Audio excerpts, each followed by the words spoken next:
Fort de son succès, l'Africa Touquet Ball est de retour pour une deuxième édition. Ce sera le 13 avril prochain en région parisienne. Avec nous pour en parler, Chérif Dramé, bonsoir. Bonsoir à vous. Vous êtes cofondateur de l'événement. C'est bien ça. L'Africa Touquet Ball, de quoi s'agit-il?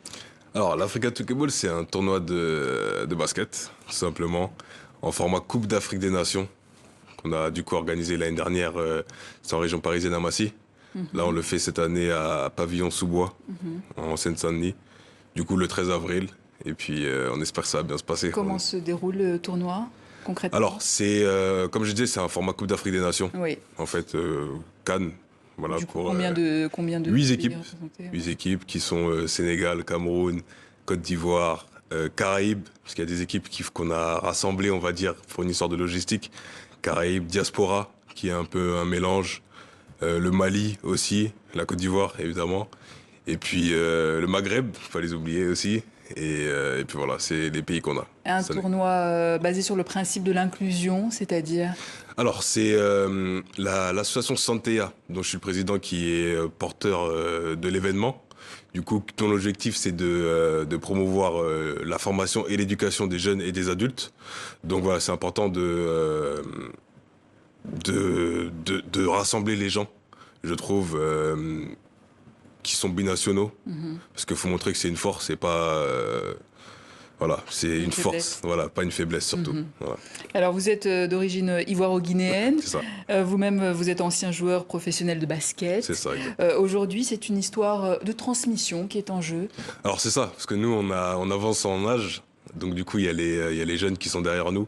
On voit qu'il y a du talent. Comme je disais, je parlais de la binationalité.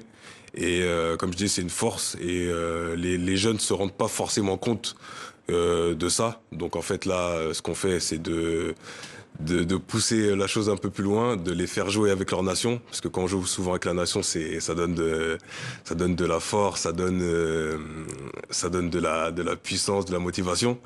Et voilà, c'est ça, c'est de l'inclusion, on essaye de les pousser, comme on se considère comme les grands frères. Voilà. Alors il y a le tournoi, mais il y a aussi le volet culturel. C'est-à-dire, concrètement, ça donne quoi? Alors, le tournoi, c'est le basket, du coup, évidemment. Après, le volet culturel, c'est plus l'association. L'association, on est aidé dans ce projet, d'une association qui s'appelle Humanitaria, une association socio-culturelle.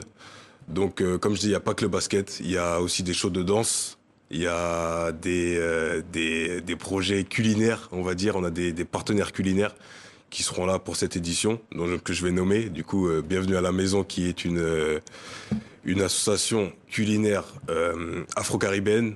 On a Los Fritos aussi qui s'occupe des fruits, Beautiful qui s'occupe des thés glacés. Et voilà, on donne la chance aussi à tout le monde. Voilà, on donne un peu la chance à tout le monde. D'accord. Santea, vous disiez que c'est une association donc, qui est à l'origine de cet événement. Et de quoi s'agit-il exactement? Où est-ce qu'elle œuvre exactement? Alors Santea, on fait beaucoup de choses. On fait des coachings sportifs, principalement du coup en Île-de-France. Également en Afrique de l'Ouest, principalement Côte d'Ivoire et Guinée.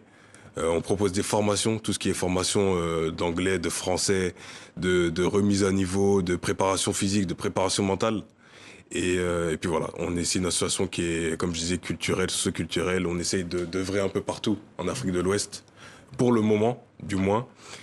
Et puis voilà, pour l'instant, on débute, on va dire. Donc, et qu'est-ce que vous attendez alors de cette seconde édition?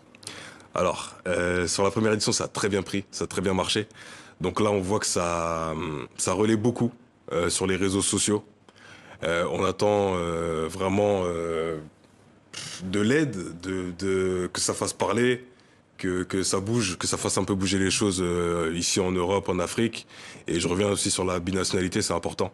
Donc, on veut que les gens se réveillent, en fait, avec ce tournoi. Le message est passé, Chérif Dramé. Merci. Je rappelle que vous êtes cofondateur de l'événement Africa Touquet Ball, qui aura lieu le 13 avril prochain en région parisienne. Exactement.